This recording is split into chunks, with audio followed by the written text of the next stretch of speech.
Okay, so for today's video, I want to go over something that's cropped up quite a lot when people do mock reading papers, and that is to do with the questions themselves. Now, on the course, we've talked about different kinds of reading. For example, when you might skim over a document just to get the idea behind it, or scan a document looking for specific words or phrases or detail, and also reading in detail, where you're reading something really thoroughly to extract as much information as possible.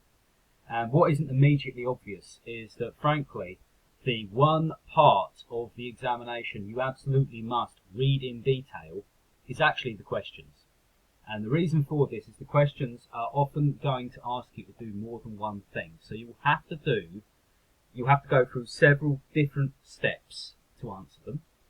So, for instance, they may be very specific about what you need to be looking for, or if, for example, at level 1, they may even ask you to infer information from images, and we'll have a little bit of a look at that as well. So, I mean, there's some basic tips here, really. So, reading around the question, for instance, so reading around where it's asking you to get information from is always a good idea. But you can also break down the question and underline it if you don't understand it as a whole, just to sort of break it down for yourself and chunk it into easily understandable things. Like step 1, do this, step 2, do this, and then step 3, do this. So we're just going to have a quick look now at a level 1 and a level 2 paper. Right, so starting with level 2 one, let's have a quick look here at this question, and this is taken from the dog sitting mock. Now, initially this question looks fairly straightforward. However, when we get into it, we're actually having to do 3 separate steps to get the answers we need here.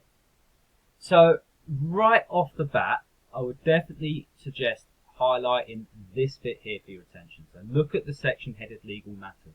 I have seen students lose so many marks purely because they don't get information from the area they're told to get information from. That is really important. Okay, so if the text is asking you to get information from, say, document 1 or a part of document 1, only get info from there. Otherwise, you will not get any marks.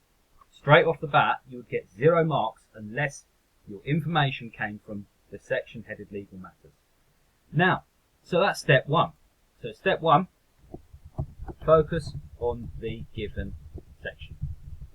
Now step 2, we're going to have to read through an entire paragraph here or two, and firstly, we're going to have to read and understand that, aren't we?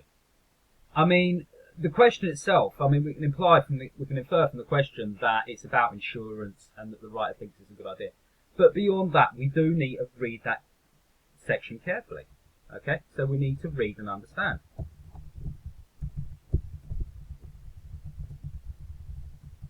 And finally, we need to identify where the author, or the writer rather,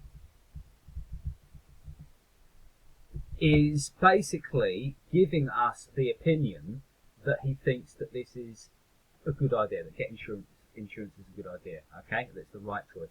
So we're identifying where the writer is giving us their opinion on insurance. Good. Yeah. So if we have a look at the source documents itself, we're taking it from document 1 here, and we sort of scroll down here to legal matters. So reading through this, we can see quite a lot of stuff jumping out at us. In fact, would you guys like to pause the video now and again try and extract from this paragraph here, legal matters, 3 quotes that suggest the writer thinks getting insurance is a good idea. Okay, so yeah, I mean, absolutely this entire paragraph, as expected, is about insurance.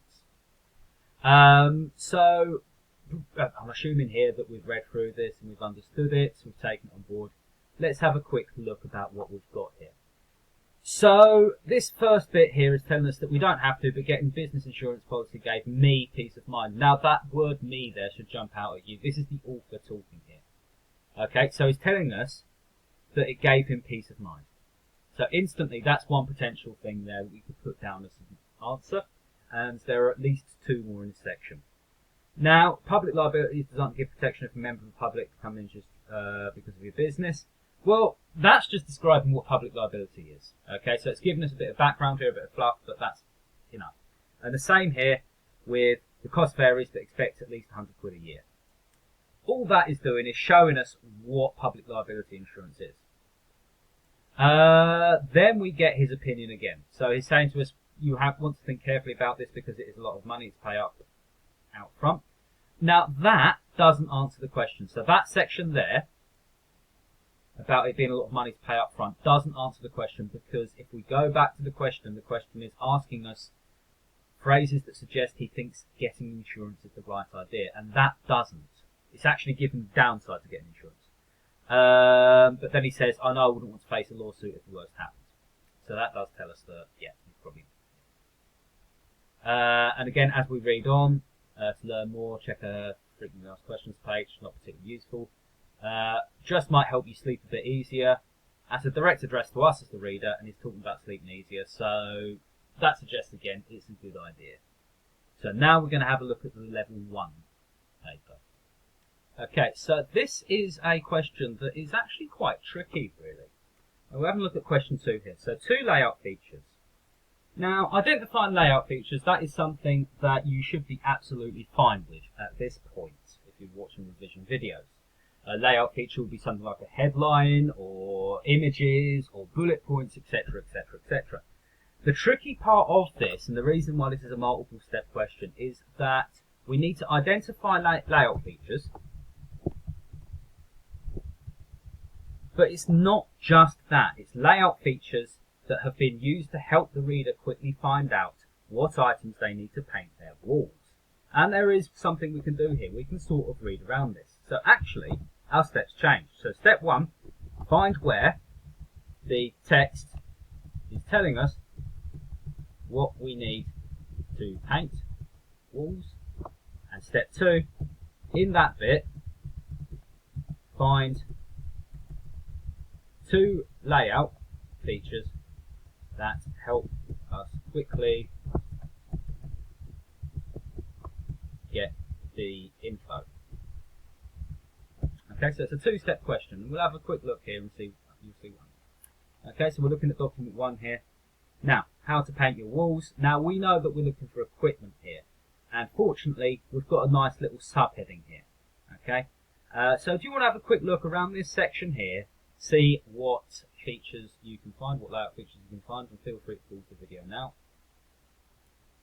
Okay, so straight off the bat, that subheading is an example. The subheading is a layout feature, so we could have that.